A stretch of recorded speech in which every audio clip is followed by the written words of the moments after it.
Ipakita sa inyo no katong atong gi tambalan o atong giatiman nga manok nga naa siya cloacal prolapse.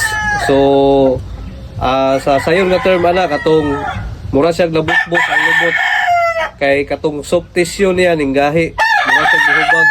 So ang iha mga iti dili kagawas, mugawas magali pero mga puti-puti nga magpundo sa lubot. So karon no 5 days na to og hatag og trisulak. And then nagahatag tag hot compress siya din ato karon ato siya i-check. So ako naman siya na-check ato mga miaging adlaw. Lagi siya alibyo. Pero tanawon na to karon kung unsa na iyang sitwasyon. Mao ni siya. So ning kuan siya gamay no, ni reduce siya kay ato man siyang gikuan og kaon kay para dili siya magsigi og iti og baga. So ato i-check then mao ni siya. So dara. So nawala na ang iyang hubag. So nawala na iyahang pula nga katong iyahang soft muscle nga linggahi nga aron dili magagawa sa iyang iti o magpundo lang diri sa lubot o dili matagak. So effective no. So wala na ta nag-agi og surgical. So wala na ta nag-agi og surgery. Wala na nato gioperahan. Ang ato lang gihatag is Trisulak 3A.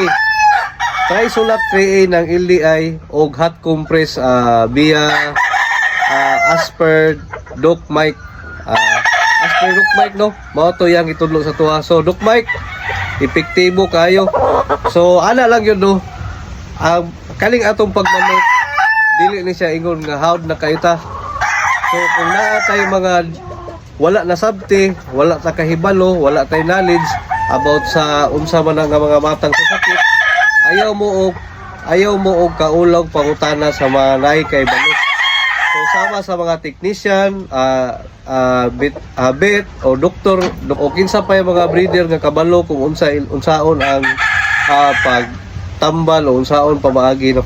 So mao lang no. So diri lang okay na atong alaga.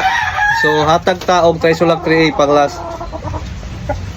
So 5 days lang no. 5 days lang atong ihatag siya. So dili na po na ito pasubraan din. Hatag na tadayon ani sila ha og vitamins aron mabawi nila ilahang nawala nga lawas, wanindot na ilahang kamada.